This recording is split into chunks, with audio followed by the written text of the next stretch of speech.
He's not a UFC fighter, he's not even old enough to legally drink in the US, but somehow he sits cage-side at the biggest UFC events, surrounded by champions and legends who treat him like royalty. Khamzat Chimaev calls him brother. Usman, Chejudo, and Gaitya flew across the world just to attend his birthday. He rides in $200,000 supercars, wears watches worth millions, and has one of the most powerful men in the world, Vladimir Putin, as a personal supporter. But who is this 17-year-old Chechen? Why are so many world-class fighters tied to his name? And what does it mean for the future of MMA? The answer goes far deeper than you'd expect. Because this isn't just about power, it's about succession, and it might already be too late to stop what's coming. It wasn't Jeff Bezos's extravagant wedding on a private yacht that got the elite talking this year. No, the true event of the year took place thousands of miles away in Grozny, the capital of Chechnya. And at the center of it all was a teenager, just 17 years old, named Adam Kadyrov, the son of Chechnya's iron-fisted ruler, Ramzan Kadyrov. While most teenagers his age are worried about exams or social media likes, Adam was firing a gold-plated pistol from the driver's seat of a $200,000 limited edition G-Class Mercedes, one of only 500 ever produced. The celebration was nothing short of surreal. Wearing a billionaire-grade Ashoka watch, valued anywhere from $3 million to $27 million,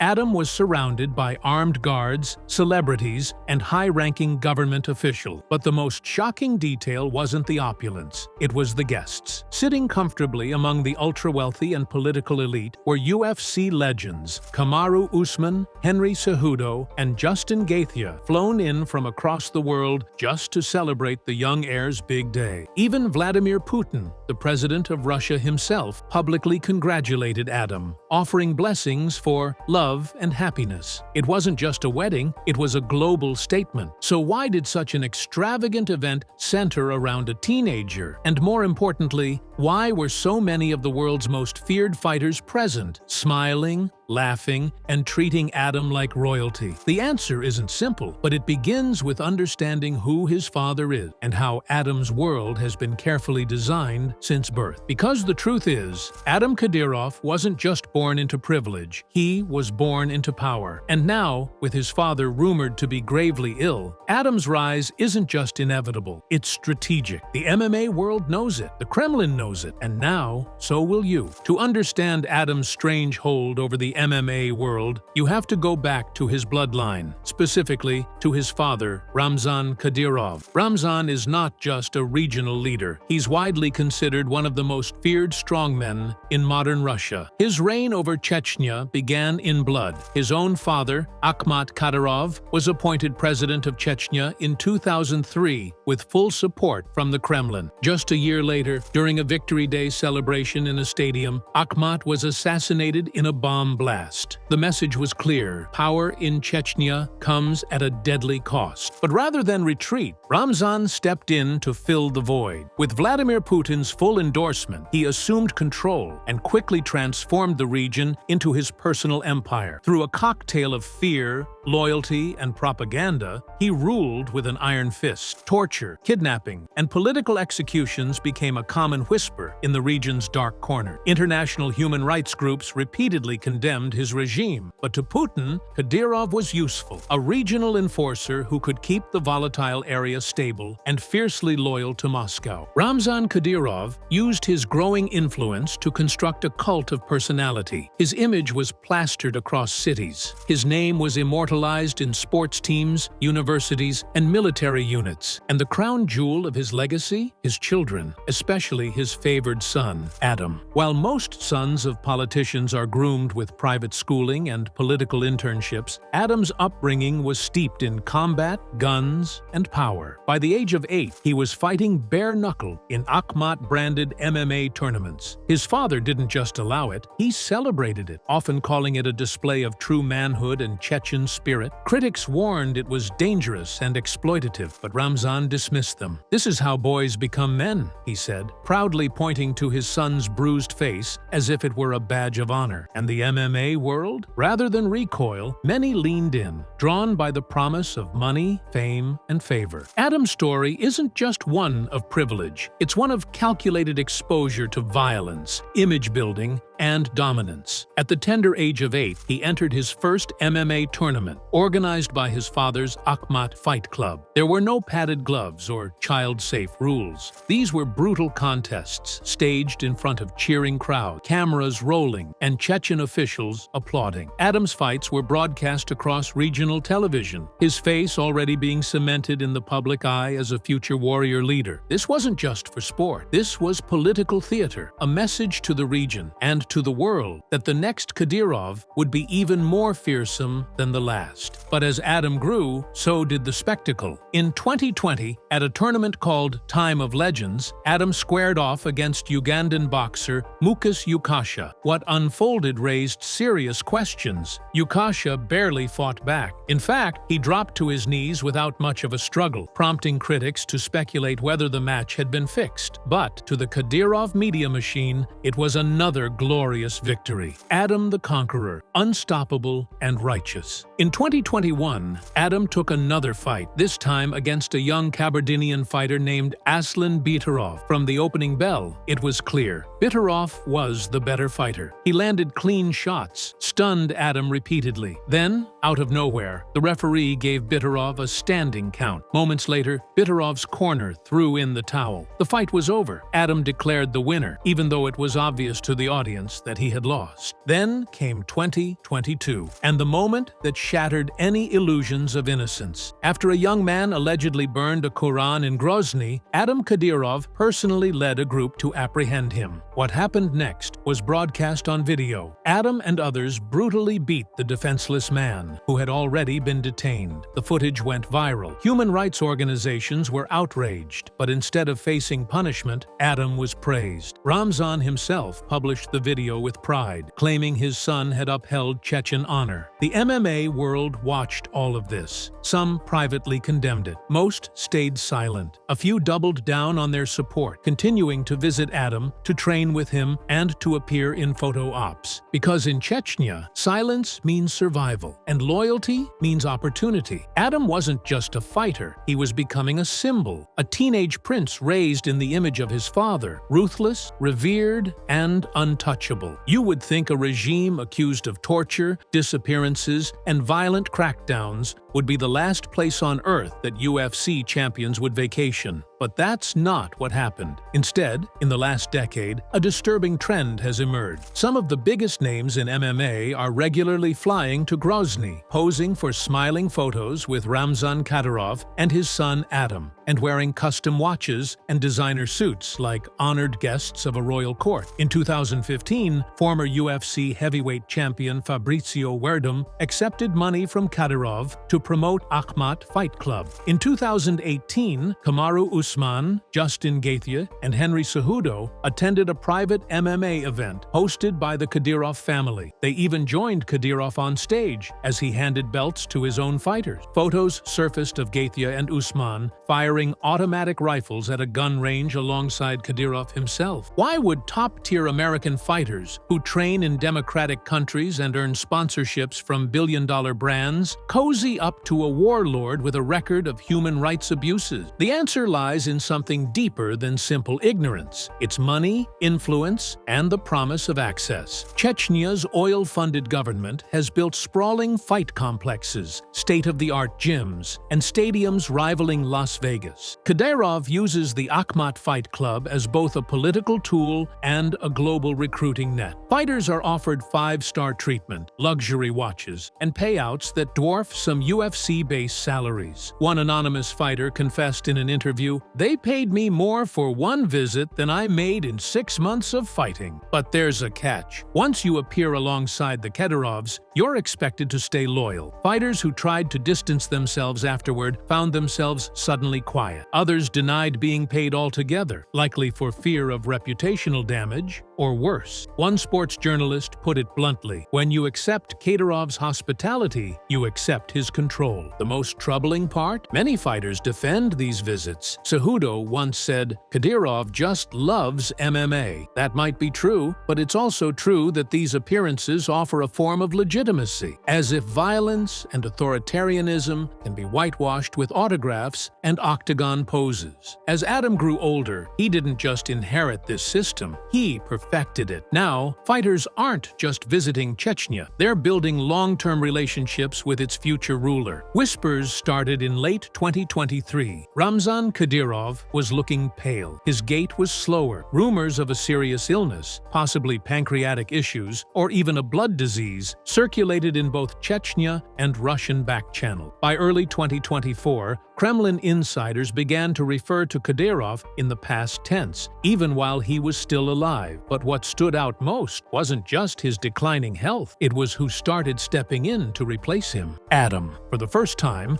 Adam began appearing at official military ceremonies. He addressed Akhmat Special Forces in public, wearing full tactical gear. Russian media outlets, controlled or influenced by Kadyrov loyalists, began calling him the Young Lion. Then came the infamous footage of Adam physically beating a prisoner. And not only did Ramzan approve, the Kremlin stayed silent. Experts watching the region began sounding alarm. "This isn't just a teenager acting out," one political analyst said. "This is a calculated rehearsal for power." Ramzan Kadyrov knew that authoritarian regimes don't survive succession crises. The moment a leader shows weakness, the vultures circle. So he made his move early, ushering his son into the spotlight, bit by bit, until the line between father and heir disappeared altogether. Chechen state TV began treating Adam as a de facto leader. Fighters started calling him boss or Little Ramzan. Some even kissed his hand in public. And here's the real twist. This wasn't just accepted by the MMA world, it was embraced. More fighters visited, more photos were taken. Adam hosted his own tournaments. When UFC commentator and ex-champ Michael Bisping criticized the UFC's relationship with Chechnya, he received backlash, not just from fans, but from other fighters. One responded, "Stay out of politics and respect greatness." But Adam's rise wasn't about greatness, it was about control. With his father's empire weakening, Adam wasn't just filling the vacuum, he was doing it with a strategy worthy of an adult tactician. And MMA, whether it liked it or not, was becoming a pawn in that plan. At first, these trips to Grozny seemed like exotic detours. A quick photo with the Kadyrovs, a few Instagram posts, and then back to the safety of Western gyms. But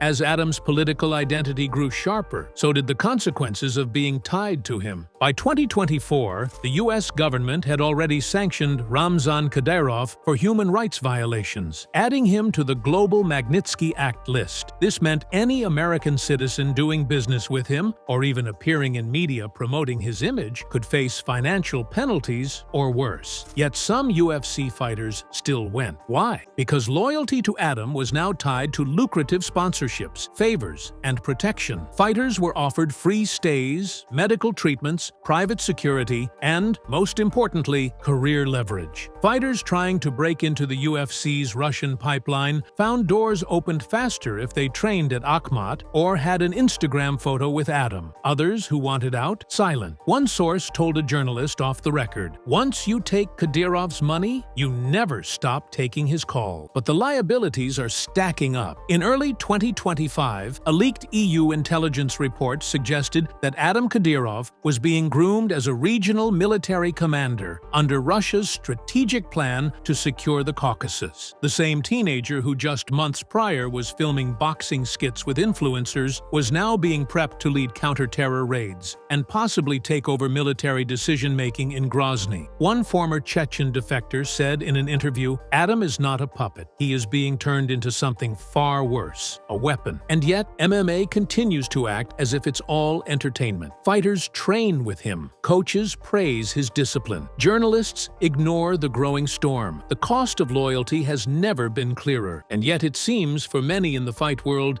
it's a price they're still willing to pay. Adam Kadyrov isn't just influencing MMA, he's learning how to command it, one handshake, one fight card, and one carefully staged photo at a time. By 2025, the pipelines were no longer subtle. Fighters who trained under the Akhmat Fight Club banner were popping up on regional cards in Dubai, Abu Dhabi, and Eastern Europe, many with deep Kadyrov ties and identical political messaging. But what was once whispered became undeniable when a handful of these fighters landed UFC contracts. The most talked about was Ramzan Kadyrov, a 24-year-old middleweight with a background in Sambo and a notorious reputation for posting cryptic videos praising Adam. Though technically Chechen, he trained under Russian flags and constantly referred to the family in post-fight interviews, a thinly veiled reference to the Kadyrovs. More alarming was the lack of oversight. UFC brass, especially with their deepening ties to Saudi Arabia and the UAE, stopped vetting the backgrounds of many foreign fighters. Fighters would debut on fight night undercards, dominate opponents, and shout out "Akhmat Silla," a catchphrase for Kadyrov's brutal militia. One incident during a UFC broadcast caused an uproar. After securing a brutal KO, a fighter draped in Akhmat gear walked over to the camera and shouted, "Thank you, Adam Kadyrov," before being rushed out of frame by UFC staff. The footage went viral, but UFC remained silent. Privately, fighters and managers whispered about what was happening. "It's a pipeline now," one insider admitted. "Adam's boys are getting fast-tracked. If they lose, no one says a thing. If they win, they're everywhere. Embedded episodes, promo packages, even Dana White plays along." The truth was unsettling. Adam didn't need to become a fighter to control MMA. He simply needed to own the supply chain, the gyms, the trainers, the camps, and the influencers. And with Akhmat now partnering with gyms in Bahrain, Dagestan, and even parts of Turkey, the reach was global. By elevating his fighters, Adam was no longer just a political figure. He was now becoming a kingmaker. The MMA world had welcomed him in, and now they couldn't get him out. The glossy Instagram photos and high-definition sparring clips tell one story, but beneath the polished facade of Adam's rise is a growing list of unsettling incidents that journalists and fans are too scared to talk about. Take Magomed Aliyev, a 19-year-old Chechen kickboxing champion who refused to fight for Akhmat in a politically charged exhibition in Grozny. Days later, he vanished. Official reports claimed he fled the country, but satellite data and local sources suggested otherwise. His gym was raided. His family was interrogated. To this day, he hasn't resurfaced. Then there's Layla Ibragimova, a female MMA fighter who left Chechnya and spoke out against the regime's control over athletes. In a podcast appearance from Poland, she tearfully described the suffocating pressure placed on anyone who refused to praise the Kadyrovs. "You're either part of the family," she said, "or you're forgotten." These aren't isolated events. They're symptoms of a deeper rot. Adam's empire doesn't just rely on influence, it thrives on fear. Fighters who speak up risk not just their contracts, but their families. Sponsorships vanish overnight. Event promoters pull names from cards with no explanation. Even Western managers have begun distancing themselves from any fighter who dares to criticize the Kadyrov regime. One anonymous UFC agent put it bluntly, "If you get blacklisted by the Kadyrovs, it's like getting banned from Vegas and Abu Dhabi at the same time. Good luck making a career without them." Yet, none of this makes headlines. Why? Because Adam plays the game better than anyone. He's friendly on camera. He gives fighters Rolex watches. He posts motivational speeches in English and trains alongside young kids in gyms with pristine mats. To the outside world, he's a teenager with dreams. But the people in Grozny know better. They know about the quiet threats, the money trails, the fighters who never come back. They know that Adam isn't just building an empire. He's building a stage-managed machine of loyalty, control, and silence. And the global MMA industry, hungry for profits and blind to politics, is helping him do it. This is the question that no one in the MMA world seems brave enough to ask. What happens if Adam Kadyrov gets everything he wants? He's already building his media presence, launching MMA-focused social channels with millions of Chechen and Russian followers. He's signed deals with regional streaming platforms to broadcast broadcast his fights and tournaments. Akhmat fighters are now being trained in Western striking, Brazilian jiu-jitsu, and even English-language interview. The goal? Full globalization. Some insiders believe that within 5 years, Adam could launch a direct competitor to the UFC, a league funded by oil money, protected by political muscle, and populated by loyal fighters who owe their careers to the Kadyrovs. The UFC, for its part, is walking a tightrope. It wants access to Middle Eastern and Central Asian markets. It wants to sell out arenas in Abu Dhabi, Riyadh, and maybe even Grozny one day. But that access comes with a cost: silence, complicity, and the occasional photo op with a dictator's son. Meanwhile, Adam's reputation is being rehabilitated in real time. Interviews portray him as a misunderstood youth. Fighters call him a young lion or a future legend. But here's the catch. This isn't just about sports. This is about power. Adam is using MMA to launder his image, to make his name palatable to global audiences, to mask the violence and control behind a curtain of championship belts and viral fight clips. And it's working. As fans, we must ask ourselves, how far are we willing to go for entertainment? Because the story of Adam Kadyrov is no longer about a teenager who likes fighting. It's about how a brutal regime found a backdoor into the world's fastest-growing sport, and how we let it happen. If Adam gets everything he wants, MMA might still look the same on the surface. The gloves, the cage, the walkouts. But behind the curtain, a very different fight will be unfolding. One where the cost of speaking out is silence, and the cost of silence is our collective conscience.